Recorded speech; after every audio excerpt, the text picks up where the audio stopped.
All right, gang. Let's get back to Kiev to Rostov. I haven't did a little live stream the other night and played a Soviet half of a turn, but I've been working on something for the last week and a half and haven't had much time to do the video shoots. So we've completed game turns 39 and 40, the which is what is that, September 6th all the way through September 9th, and we're two turns out of the German logistics pause, so everything's back to normal for them. And a lot's happened, actually. Let me get this chair out of the way here. Give me a quick drink somewhere. I got a drink. Hold on.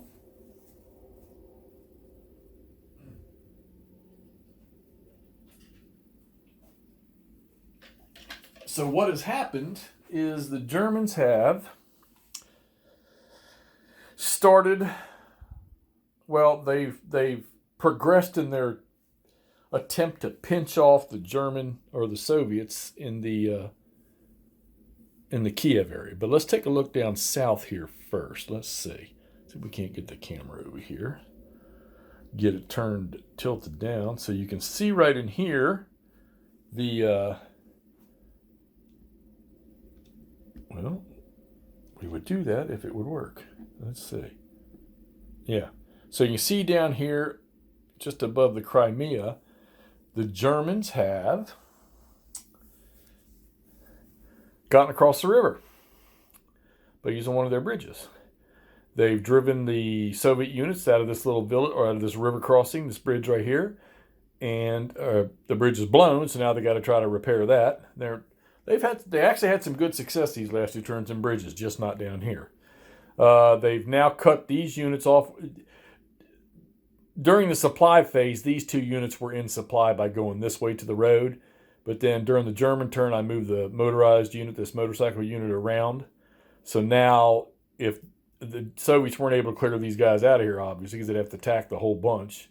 But they're going to be out of supply here. So the Germans are across here in somewhat of good force.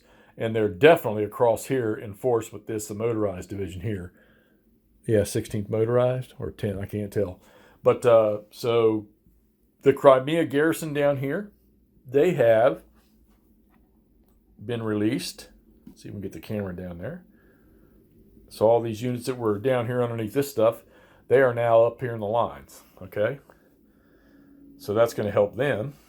Zoom back out some here. And let's move over to a new area. All right, so the middle ground here, really nothing changed. The Germans are still sitting on the Italians, I should say, with some Germans behind them. They actually got across, but the Soviets were too much and drove them back. So Romanians have pushed up here to Zaporozhye.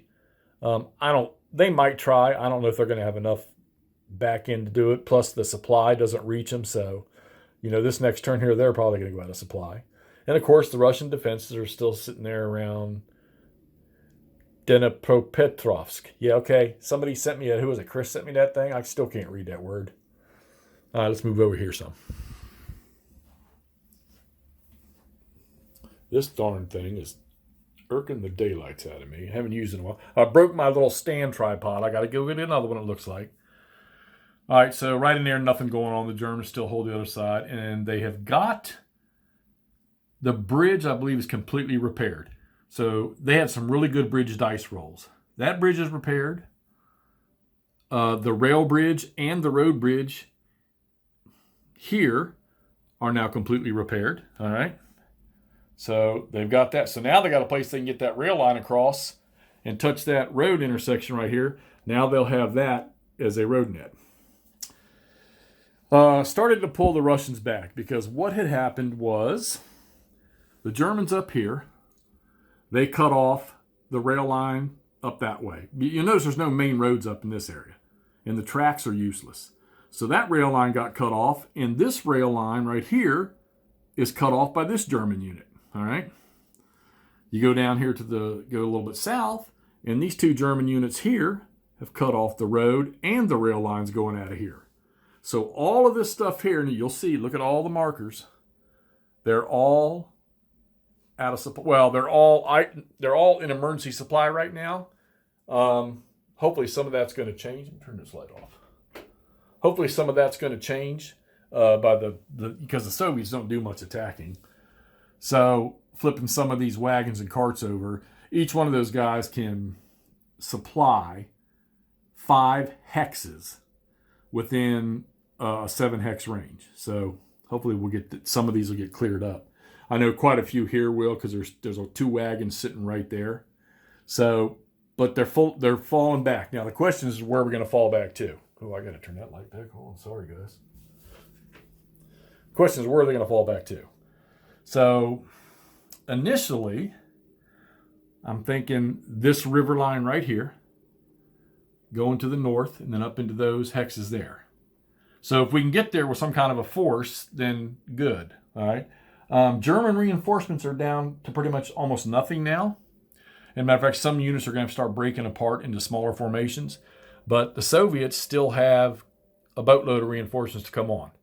Like I say, they're not nearly as strong as the Germans. And the longer the Germans' units can stay unified instead of broken down, that's just that much more power they provide.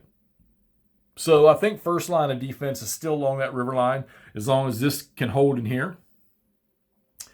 And then the second line of defense will probably come off the Vorskla River, maybe going all the way up that way, or even dropping down here on the Marin River or whatever it is. And the thing is I got to keep the Germans. I mean, I think even if we lost the Kharkov area right there, it's still not that many victory points. But, I mean, there's all your victory stuff is back there. That's where most of the points are that the Germans are going to get. And there's Rostov, that little double orange bead over there in the corner. All right, setting up a secondary defensive line here north of the Crimea, because they're probably going to lose that area down here to the Germans. I think the Germans are quite a bit stronger, but we'll see. If they can hold off these little areas here, which I'm pretty sure they will, then they can shift troops to cover the southern portion. And this looks pretty strong right in here. So, they'll be able to focus their troops up here, because this is where it's going on right here. Now, the Germans are a little stagnant coming in where they got their crossing. But now so all of this stuff you're looking right at in here, this is all German that's across. Kiev, the bridges are repaired at Kiev, except for I got one more point on one of the rail bridges, which don't really need it because the other side's open. So all of this stuff through here, we get this bridge open up here. All of that stuff's going to start focusing in on pushing that pot, and they've got to keep pushing. They need to probably destroy as much of this stuff as they can. Encirclement is not quite encirclement like we picture, or when we hear documentaries or some of the other games you play where you cut something off and they just give up. I've had one unit that's tried to surrender 5 turns in a row, and it's been unsuccessful. So, because you got to roll really low to get that to happen. All right, well, there's how it stands after game turns 39 and 40. So that means we are 1, 2, 3, 4, 5, 6, 7, 8, 9, 10, 11, 12 turns we played. We're going to start the 13th turn. Only got to go to turn 85. But like I say, the Germans get another breakout somewhere, and we'll get those panzers moving. I like the rule on supply in here about being able to, you don't start suffering attrition, okay? You lose movement points, you get a die roll modifier, but you can continue to fight. And I guess, that explains some ways of getting supply in, whether it be small amounts or not, or living off the land for food and stuff like that. I kind of like the supply rule in this game here. You can still attack, even without attack supply, and you're going to suffer a +2 die roll modifier if you're the attacker. And unless your odds are massive, that's you're probably going to take a bit of a loss. But I mean, if you got great odds, it's really like if you're on the 10-1 chart, it's not going to matter. I think there might be one chance where you take a loss or something, but most of the time it's eliminating, or it's a 2R or 3R for the defender. Okay, the overrun Yeah, the Soviets probably didn't do much during this time anyhow, but the Germans do. But you need to get, you have to be 5-1 at least on the overrun. And I recommend as the Germans you hit 7-1 or better, so you can get a minus die roll modifier. Because at a 5-1, which are fairly easy to get, you're going to take a plus die roll modifier. And you don't want plus die roll modifiers. You want minus them.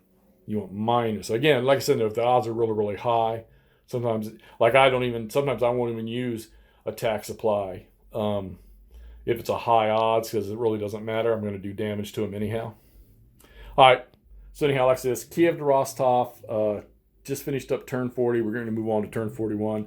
Probably be a little slow on that. I still got about another maybe week and a half of stuff I got to do before I can get back to really, really grinding on the gaming and stuff. And just so y'all know that this is not the only thing, I do have Narva set up. I set this up more than a week ago, and I read the rules and went through the rules. Pretty easy to learn. I'm going to get to playing it. But I'm so stinking addicted to this East Front series. This is a really, really good series. And I'm having fun with this.